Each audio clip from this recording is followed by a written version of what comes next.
Il y a quelques jours, je discutais au téléphone avec une amie qui m'a appelée pour prendre de mes nouvelles, parce que c'est bientôt mon anniversaire. Et donc, pour rigoler, elle m'a dit, alors qu'est-ce que ça fait de passer à l'âge adulte? Et je lui ai dit, alors c'est maintenant que tu me poses la question, ça fait longtemps que je suis une adulte. Elle me dit, oui, c'est vrai que ça fait longtemps que tu es une adulte. Et elle m'a dit, moi, j'ai commencé à te considérer comme une adulte dès le moment où, voilà, tu as fini tes études, tu t'es mariée, tu as eu des enfants et tu as, voilà, cette autonomie matérielle que tu peux avoir. Et donc, c'est à ce moment-là que j'ai commencé à te considérer comme une adulte. Et je lui ai dit, mais c'est étrange parce que moi, ça fait longtemps que je me considère comme une adulte. J'ai commencé à me considérer comme une adulte bien avant de finir mes études, d'avoir des enfants ou d'avoir l'autonomie matérielle que j'ai aujourd'hui. Et donc, elle m'a demandé à partir de quand j'avais commencé à me considérer comme une adulte. Et je lui ai dit que pour moi, j'ai commencé à me considérer comme une adulte quand j'ai arrêté de sacraliser mes parents. Parce que c'est vrai qu'il y a cette autonomie matérielle, cette autonomie financière qui est associée à l'âge adulte, mais pour moi, un autre élément qui marque vraiment le passage à l'âge adulte, c'est le fait d'arrêter de déifier ses parents. Je vais étayer mon propos. Vous savez, quand on est enfant, on a tendance à considérer nos parents comme des êtres tout-puissants. L'enfant, par essence, c'est un être qui considère ses parents comme des êtres omnipotents, mais parce que dans un certain sens, les parents sont omnipotents dans la vie d'un enfant. C'est-à-dire que la survie d'un enfant, les parents sont comme les dieux de l'enfant pour la simple et bonne raison que la survie de cet enfant dépend entièrement d'eux. Un enfant, quand il est petit, il n'est pas capable de se nourrir tout seul, il n'est pas capable de prendre sa douche tout seul, il n'est pas capable de faire attention à sa vie. Il n'y a qu'à regarder les petits, hein, ils ont un instinct de survie vraiment proche de zéro. Si vous les laissez tout seuls dans la nature, un enfant humain, vous le laissez tout seul dans la nature, il y a de fortes chances que 2 heures après, il soit mort. Un bébé, je veux dire, contrairement aux animaux qui sont un peu plus autonomes que les bébés humains, un bébé humain, vous le laissez tout seul dans la nature, 2 heures après, je pense qu'il est mort. Et donc, l'enfant humain, je ne sais pas si c'est également le cas pour les animaux, ma foi, nous ne pouvons pas leur demander, mais en tout cas, l'enfant humain a conscience de cette omnipotence de ses parents sur sa vie. Puisqu'il en a conscience, c'est assez particulier, il n'en a pas pleinement conscience, mais en tout cas, c'est une intuition, c'est un instinct. Puisqu'il a cet instinct, il va avoir tendance à déifier ses parents, à considérer ses parents comme des êtres tout-puissants, comme des êtres omnipotents. Durant l'enfance, nous allons construire notre sécurité affective autour du postulat que nos parents savent tout, qu'ils peuvent tout, qu'ils nous protègent, qu'ils nous aiment et qu'ils ont toujours raison. C'est une sorte d'illusion fondatrice, parce que pour un enfant, c'est vrai, mais dans la réalité des faits, nous savons que c'est faux. C'est le psychiatre, comment il s'appelle, John Bowlby, dans la théorie de l'attachement, qui dit que justement cette illusion fondatrice, c'est le besoin que l'enfant a d'attribuer à ses parents une certaine omnipotence. Parce qu'étant donné que lui ne peut pas, les personnes dont il dépend doivent pouvoir, et ils doivent tout pouvoir. Donc c'est un besoin de protection qui va nous pousser justement à idéaliser nos parents et à les déifier. Et il y a un pédiatre qui a également beaucoup étudié cette question, c'est Daniel Winnicott, hein, qui lui parle d'illusion d'omnipotence. Il parle de cette illusion d'omnipotence comme d'un passage obligé pour l'enfant. Et en lisant les écrits de Daniel Winnicott et de John Bowlby, on constate que le fait que certaines personnes aujourd'hui déifient leurs parents, sacralisent leurs parents, c'est quelque chose qui trouve son ancrage bien plus tôt dans notre vie. C'est quelque chose qui trouve son ancrage dès le début de notre vie, en fait, dès notre enfance. Mais ce qui peut être considéré comme une nécessité dans l'enfance peut devenir un véritable fardeau lorsque vous continuez à entretenir ce schéma de pensée à l'âge adulte. Lorsque vous continuez de penser une fois adulte que vos parents sont des dieux, qu'ils savent tout, qu'ils peuvent tout, qu'ils ont toujours raison, qu'ils vous aiment toujours et qu'ils vous protégeront toujours ou qu'ils vous aimeront toujours, ça commence à devenir un fardeau. Et pour moi, ça va même en fait dénoter une forme d'immaturité émotionnelle et d'immaturité intellectuelle. Voyez, enfin, je vais m'expliquer, hein. En réalité, on ne peut pas se construire sans réexaminer son origine, sans réexaminer tout ce qu'on a reçu dans notre enfance. C'est mon point de vue, hein, mais je vais encore une fois m'expliquer. Dans beaucoup de familles et dans certaines cultures, cette réexamination de ses origines, de son enfance, des choix de ses parents, des décisions de ses parents, c'est une chose qui est vue d'un très mauvais œil. C'est même pour beaucoup de personnes dans certaines familles et dans certaines cultures, c'est une chose qui est proscrite. Et dans certaines cultures et dans beaucoup de familles, regarder ses parents avec lucidité est considéré comme un acte de rébellion. Vous voyez, c'est considéré comme de l'impolitesse, comme de la trahison, et parfois ça peut aller même plus loin. Dans certaines familles ou dans certaines cultures, on va considérer le fait de regarder ses parents avec lucidité comme une transgression spirituelle. Certaines personnes vont vous parler de malédiction si vous osez désacraliser vos parents ou si vous arrêtez de les regarder comme des dieux. Et pourtant, le fait de les regarder comme des êtres humains, pour moi, ça fait partie du passage, ça fait partie des éléments qui marquent le passage à l'âge adulte. Et d'ailleurs, à mes heures perdues sur TikTok, je suis tombée sur la vidéo d'un jeune homme justement qui parlait de ça, d'arrêter de sacraliser les parents. Et dans les commentaires, il y a quelqu'un qui a laissé un commentaire disant si celui qui manque de respect à ses parents, parce que pour lui, le fait d'arrêter de sacraliser les parents, c'est un manque de respect, cette personne a écrit en commentaire toute personne qui dit du mal de ses parents ou qui désacralise ses parents est une personne maudite. Donc on retrouve vraiment cette notion de transgression spirituelle dans beaucoup de cultures et dans beaucoup de familles en fait.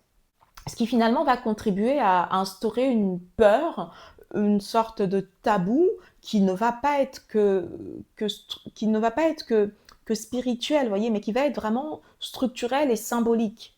Et Bourdieu l'analyse très bien dans ses écrits, hein, parce que quand on est dans quand on instaure cette peur, voilà, et qu'on met en place ce tabou qui n'est plus que structurel, mais qui devient également symbolique, la famille devient un espace finalement de reproduction sociale et de reproduction du sacré. Et c'est cette forme de sacralisation qui va empêcher la vérité émotionnelle, qui va étouffer l'existence de la vérité émotionnelle. Cette sacralisation de la famille, ce refus de regarder les parents comme des êtres humains, comme des personnes qui peuvent prendre de mauvaises décisions, qui peuvent faire de mauvais choix, va enfermer l'enfant devenu adulte dans une forme de loyauté imposée que la psychologie systémique décrit comme une loyauté invisible. La loyauté invisible, c'est un attachement inconscient à protéger l'image familiale, quoi qu'il en coûte, même au prix de sa propre voix, au prix de sa propre vie.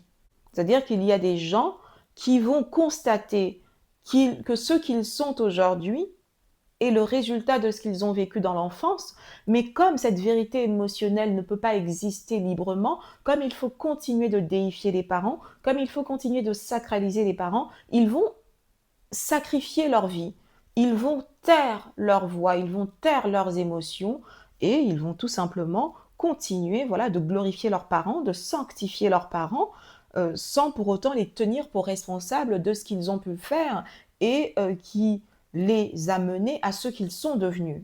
Pour moi, être adulte, ce n'est pas humilier ses parents. Regarder ses parents avec lucidité, ce n'est pas les humilier. Ce n'est pas non plus ne pas les aimer. C'est tout simplement avoir le courage de dire, dans ce que nous avons pu vivre ensemble, il y a eu de l'amour, mais il y a également eu des blessures, il y a eu des choses qui ont été bien faites, mais il y a également eu des décisions qui n'auraient pas dû être prises, des choix qui n'auraient pas dû être faits.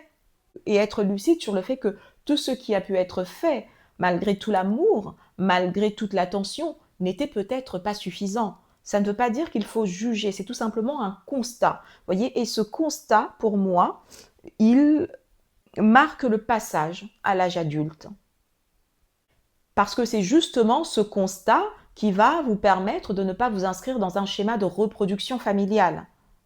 Vous voyez, ça n'a rien à voir avec le fait de détester ses parents, de leur manquer de respect. C'est tout simplement regarder avec lucidité ce que nous sommes, ce qu'on nous a transmis, pour ne pas être dans une reproduction inconsciente.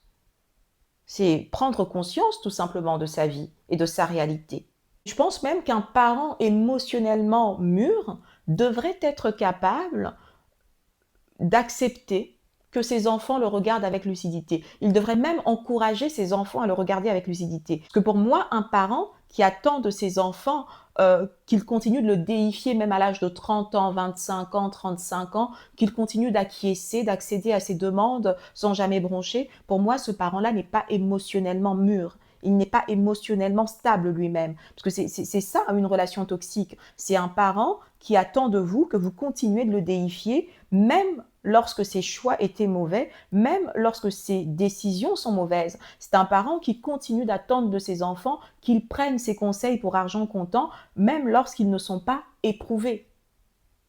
Voyez? Et il y a des parents qui donnent des conseils à leurs enfants, qui attendent de leurs enfants qu'ils acceptent ces conseils-là, qu'ils les appliquent sans broncher. Et quand vous regardez leur vie, ils n'ont certainement pas la posture d'une personne aguerrie dans le domaine dans lequel ils veulent vous prodiguer des conseils. Et ces parents-là vont quand même attendre de vous que vous acceptiez leurs conseils.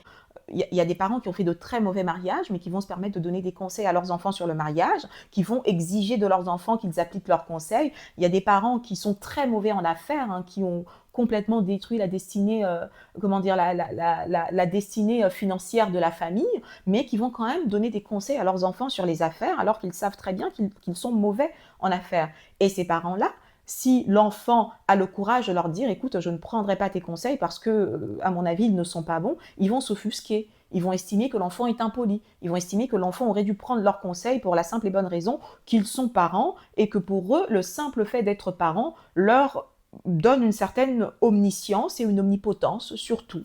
Voilà. Moi, je pense vraiment qu'un parent émotionnellement mûr, émotionnellement stable et même intellectuellement mûr est un parent qui va encourager son enfant à avoir un regard lucide sur lui. Je ne sais pas ce que vous en pensez, vous me le direz en commentaire. Un parent sain, un parent mûr émotionnellement, est un parent qui n'aspire pas à être vu comme une personne infaillible par ses enfants. En tout cas, une fois que ses enfants sont grands, il n'aspire plus à être considéré comme une personne infaillible par ses enfants. Il attend justement de ses enfants, et pour moi, vraiment, dans la manière dont j'élève mes enfants même aujourd'hui, j'estimerais qu'ils sont devenus adultes quand ils pourront me regarder avec lucidité. Bien sûr, s'ils ont des choses à me dire, j'exigerai toujours d'eux qu'ils mettent la forme, mais lorsqu'ils seront capables de me regarder avec lucidité, de me regarder comme un être humain, de ne plus me considérer comme un dieu, comme une personne infaillible, comme une personne qui sait tout, quand ils commenceront à avoir cette attitude vis-à-vis de moi, c'est à ce moment-là que j'estimerai qu'ils ont grandi, et c'est surtout à ce moment-là que j'estimerai que j'ai réussi leur éducation, que j'ai réussi à leur transmettre ce que je voulais leur transmettre, parce qu'être parent, c'est aussi transmettre. Être adulte, c'est être capable de dire, être capable de relier, être capable de comprendre. Je crois que c'est le philosophe Paul Ricoeur qui en parle justement, qui dit que être adulte, c'est être capable de dire, être capable de regarder ce qu'on est aujourd'hui avec lucidité, être capable de relier ce qu'on est aujourd'hui avec ce qu'on a pu recevoir quand on était enfant, et être capable aussi de comprendre tout ce qui s'est déroulé dans notre vie. C'est ça être adulte. Et Paul Ricoeur d'ailleurs le décrit très bien. Donc voilà, je ne sais pas ce que vous en pensez en commentaire, mais moi je pense vraiment que devenir adulte, c'est, entre autres, arrêter d'idéaliser ses parents, arrêter de les considérer comme des dieux, les considérer comme des êtres humains faillibles, qui ont pu faire de mauvais choix, qui ont pu prendre de mauvaises décisions. Ça ne veut pas dire qu'il faut les détester, ça ne veut pas dire qu'il faut leur manquer de respect, ça veut tout simplement dire qu'il faut le regarder pour ce qu'ils sont, des humains, et comprendre que cet état d'esprit qui consiste à les sacraliser, à les déifier, était un besoin de l'enfance. C'était un besoin de l'enfant que vous étiez autrefois, parce que vous aviez besoin de savoir que les personnes dont vous dépendiez étaient capables de vous protéger, étaient capables de prendre soin de vous, étaient capables de vous maintenir en vie. C'est pour ça que vous aviez besoin de les considérer comme des dieux, parce que aujourd'hui, c'est d'ailleurs ce rapport que nous avons à Dieu, c'est quelqu'un qui peut tout, c'est quelqu'un qui sait tout, donc il est omnipotent, il est omniscient, il est omniprésent. Et cette déification des parents quand on est enfant, elle vient de là, elle vient du besoin que votre existence dépendant complètement de vos parents, vous avez besoin de les considérer comme omnipotents, omniscients, omniprésents pour vous sentir en sécurité. C'était votre instinct de survie en fait qui vous mettait dans cette position. Une fois que vous êtes adulte, vous n'avez plus besoin de le penser, et ne plus le penser, ce n'est pas de la trahison, ce n'est pas une transgression spirituelle, c'est tout simplement grandir. Voilà ce que j'avais à dire aujourd'hui. Je m'appelle Mrs. D, je vous apprends à gouverner votre vie avec audace et grâce, et je vous remercie d'avoir regardé cette vidéo jusqu'au bout. Je vous dis à bientôt